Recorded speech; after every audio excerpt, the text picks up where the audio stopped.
എടുത്ത് മാറ്റണോ? ഇത്രയും വണ്ടികൾ കിടക്കുന്ന കണ്ടുകൂടെ എനിക്ക്? 9-നും 10-നും ഒറ്റ വണ്ടി വഴി കടന്നു പോരുത്. രണ്ട് സൈഡും ബ്ലോക്കാ. 1 മണിക്കൂറൊക്കെ ചെക്ക് പോസ്റ്റ് അടച്ചിടുക പറഞ്ഞാ അത് വേണോ? താനിപ്പോ ഞാൻ പറയുന്ന പോലെ അങ്ങോട്ട് കേട്ടാ മതി. എടുത്ത് മാറ്റണോ വണ്ടി?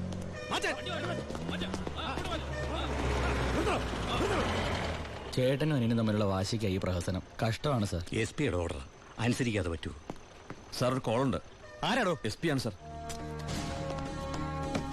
സർ, പാലക്കാട് ചിറ്റൂർ വൻ തീപിടുത്തം. നമ്മുടെ ഫയർഫോഴ്സ് സഫീഷ്യന്റ് അല്ല. കോയമ്പത്തൂർ ഇൻഫോം ചെയ്തിട്ടുണ്ട്. ഏത് നിമിഷം അവിടുന്ന് ഫയർ എഞ്ചിൻ വരും. So open the check post and clear the route. Coimbatore fire force വരുന്നുണ്ട്. എല്ലാ ചെക്ക് പോസ്റ്റുകളും ഓപ്പൺ ചെയ്യണം. അറിയാം സർ. ആ ബാരിക്കേഡ്സ് എടുത്ത് മാറ്റൂ. മാറ്റിക്കോ.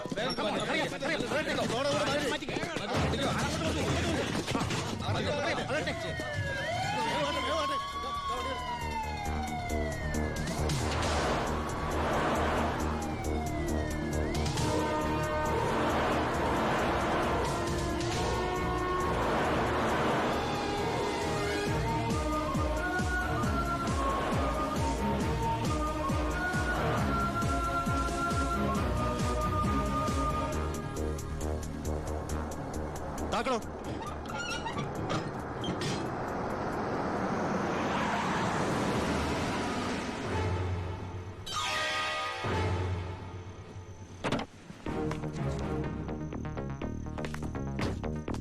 പാലക്കാട് ചിറ്റൂരിൽ വലിയ തീപിടുത്തം. കോയമ്പത്തൂരിൽ നിന്നുള്ള ഫയർ എഞ്ചിൻ ഇതുവഴി കുറച്ചു നേരം മുമ്പ് കടന്നുപോയി. എന്റെ സ്പിരിറ്റുമായിട്ട് ഷാർപ്പ് 10.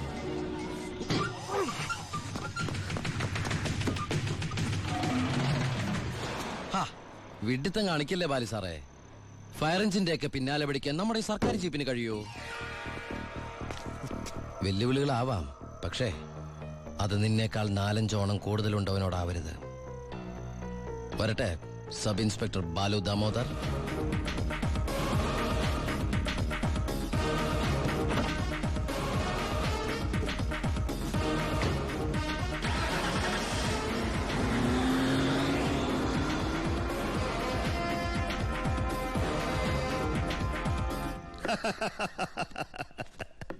ഇന്നാണ് എന്റെ ജീവിതത്തിലെ ഏറ്റവും സന്തോഷമുള്ള ദിവസം. അവൻ തോക്കണം. തോറ്റു തോറ്റു തൊപ്പിയിടണം. അവസാനം ആ തൊപ്പി വലിച്ചെറിഞ്ഞ് മുട്ടുമടക്കണം. ശിവ, നീ എന്താ ഒരു സന്തോഷമില്ലാതിരിക്കുന്നേ?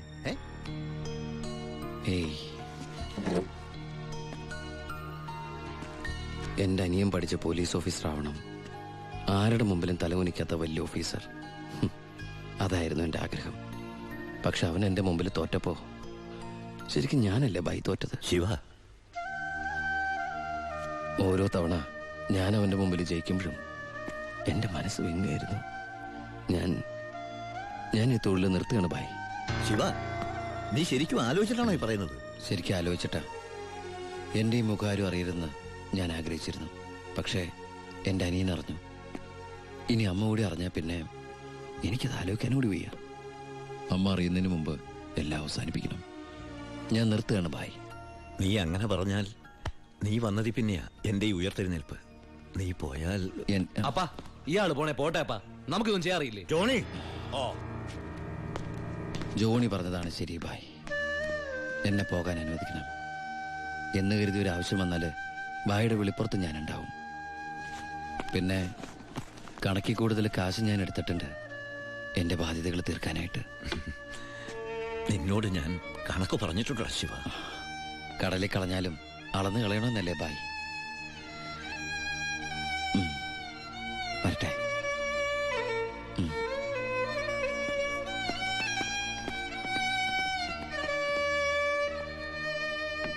ഇപ്പോഴാ നീ ഒരു ആൺകുട്ടിയാണെന്ന് എനിക്ക് തോന്നിയത്. അച്ഛന്റെ കടങ്ങളെല്ലാം വീട്ടി. ഇനി നിനക്ക് ഈ നാട്ടിൽ നെഞ്ച് വിരിച്ച് നടക്കാം. ഇത് നിന്റെ വസ്തുവിന്റെ പ്രമാണം ഒറിജിനൽ. ഇത് ഈ വസ്തു എനിക്ക് തീരെഴുതി തന്ന പ്രമാണം. ഇതൊരു ഉറപ്പിന് വേണ്ടി നിന്റെ അമ്മയുടെ ഞാൻ ഒപ്പിട്ട് മേടിച്ച ബ്ലാങ്ക് പേപ്പറും ചെക്കും. ഇനി എന്നാത്തിനാ നിന്റെ കണ്ണു നിറയുന്നേ? ഇത് തിരിച്ചിട്ടാൻ വേണ്ടി ഞാൻ ഒരുപാട് അനുഭവിച്ചേ.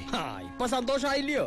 സത്യത്തിൽ നിന്റെ വീടും പറമ്പും എന്റേതാകുമെന്ന് പ്രതീക്ഷിച്ച് എന്റെ ഭാര്യ ശോശാമ്മ സ്വപ്നം കണ്ട് കഴിയായിരുന്നു. സാരമില്ല, ഞാൻ അവളെ പറഞ്ഞ് മനസ്സിലായിക്കൊള്ളാം. ആവശ്യം വരുമ്പോ നീ വീണ്ടും എന്റെ അടുത്ത് വരുമെന്ന്. ഈ എലുമ്പനത്തിന് എന്റെ ബാക്കി നിൽക്കുന്നേ. അന്ന് വന്നപ്പോ പറഞ്ഞില്ലേ ഫ്രണ്ടിൽ കയറി നിൽക്കരുതെന്ന്. അങ്ങോട്ട് മാറിയുന്നേ, ഇത് പണം വെക്കുന്ന സേഫാ. അയ്യോ, കുറച്ച് നേരത്തെ പറയാറുന്നില്ലേ? എല്ലാം കറക്റ്റ് അല്ലയോ? ഒന്നും ബാക്കിയില്ലല്ലോ. അല്ല, എന്തോ ഒന്നും മറന്ന പോലെ. എനിക്കുള്ളതാന്നോ? അതെ. എനിക്ക് വേഗം തന്നോ, മറക്കണ്ട.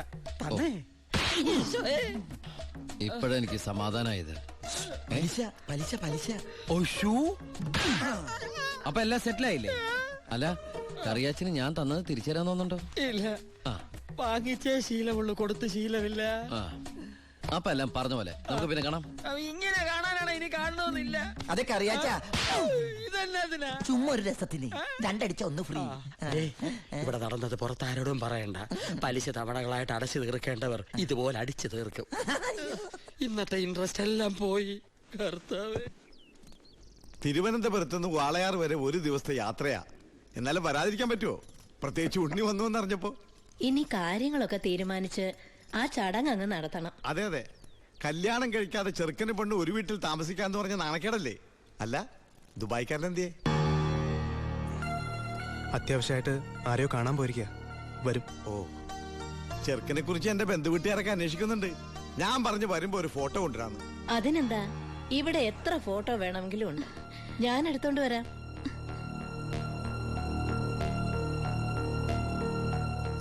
അമ്മേ, ഫോട്ടോ ഒന്നും കൊടുത്തു വിടണ്ടമ്മേ. അതെന്താ? ചെറിയമ്മ ഓരോ കുറ്റവും കുറവൊക്കെ പറഞ്ഞു തുടങ്ങിയ. ഓഹോ, എങ്കി വേണ്ട, കൊടുക്കണ്ട. എന്റെ ഉണ്ണിയന്റെ ഫോട്ടോ. ഇത് പരമശിവല്ലേ? പരമശിവോ? ഇതെന്റെ ഉണ്ണിയേട്ടനാ. 4 കൊല്ലം സെൻട്രൽ ജയിലിൽ കിടന്ന പരമശിവത്തെ എനിക്കറിയില്ലേ? വെറുതെ അല്ല 10 കാശ് ശ്രീധരൻ വേണ്ടാന്ന് പറഞ്ഞ് ഗോപിയെ പിടിച്ചവിടെ നിർത്തിയത്. കൊലയാളിക്ക് വേറെ ആര് പെണ്ണു കൊടുക്കാനാ? എന്തൊക്കെയാണ് പറയുന്നത്? ഇത് ദിവാകരൻ ഉദ്ദേശിക്കുന്ന ആളല്ല. അതെ, വീട്ടിൽ കയറി വന്ന് എന്റെ ഉണ്ണിയെ കുറിച്ച് അനാവശ്യം പറഞ്ഞാലുണ്ടല്ലോ. തർക്കിക്കണ്ടമ്മേ, ശരിയാ. മോനെ, ദുബായിന്നും പറഞ്ഞ് നമ്മളെയൊക്കെ പറഞ്ഞ് പറ്റിക്കായിരുന്നമ്മേ ഏട്ടൻ. അയ്യോ,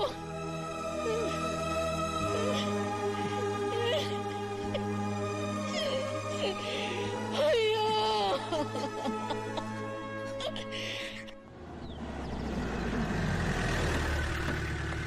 അമ്മേ, അമ്മേ, ഇതെടുക്ക. ആ കറിയാച്ചിന് കൊടുക്കാനുള്ള കാശ് മുഴുവൻ ഞാൻ കൊടുത്തു തീർത്തമ്മേ. ഇനി എന്റെ അമ്മയുടെ പേരിൽ ഒരു ബാധ്യതയില്ല.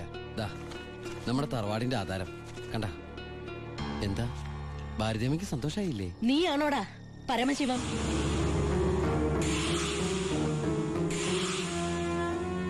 ചോദിച്ചത് കേട്ടില്ലേ? നീയാണോ പരമശിവം? അമ്മേ, ആരതൊക്കെ? നീ പരമശിവല്ലെന്ന് എന്റെ മുമ്പിൽ വെച്ച് പറയണ നിന്റെ അമ്മയോട്. സാർ, ഈ പാവം പെൺകുട്ടിയുടെ ജീവിതം തകരാതിരിക്കാൻ ഈശ്വരനായിട്ട് അറിയിച്ച തന്നെ. അമ്മേ, അമ്മ കരുതുന്ന പോലെ ഒന്നും ഞാൻ അമ്മ, എല്ലാം ഞാൻ അവസാനിപ്പിച്ചു.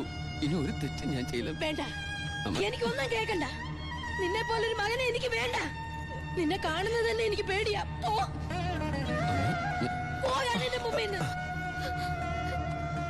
ഗോപിയെ, എടുക്കടി നിന്റെ ബാഗ് സാധനമൊക്കെ. നിങ്ങളൊക്കെ കൂടി നശിപ്പിച്ചത് ഈ പെൺകുട്ടിയുടെ ജീവിത. ഇനി ആര് കെട്ടുള്ളേ? അവള് വരുന്നില്ല. ഗോപിക എന്റെ മോനെ കൊണ്ട് കെട്ടിച്ചോളാമെന്നാണ് ഞാൻ നിങ്ങളോട് വാക്ക് പറഞ്ഞത്. അത് തന്നെ നടക്കും. എനിക്ക് ആ മക്കള് 2. അമ്മേ,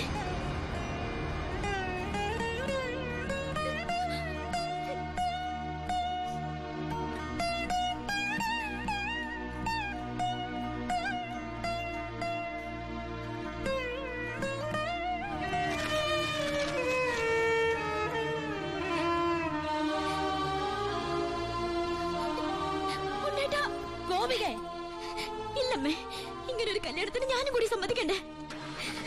നിങ്ങളൊക്കെ കരുതുന്ന പോലെ ഉണ്ണിയേട്ടൻ എന്നെ ചതിച്ചിട്ടില്ല. എല്ലാം എനിക്കറിയായിരുന്നു.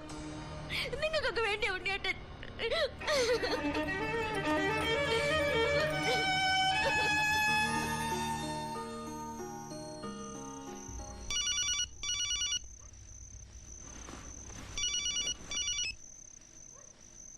ഹലോ ശിവ, ഞാനാടാ ഭായി. എന്താ ഭായ്? എനിക്ക് അത്യാവശ്യമായിട്ട് നിന്നെ ഒന്ന് കാണണം. ഞാൻ ഗസ്റ്റ് ഹൗസിലുണ്ട്. ആ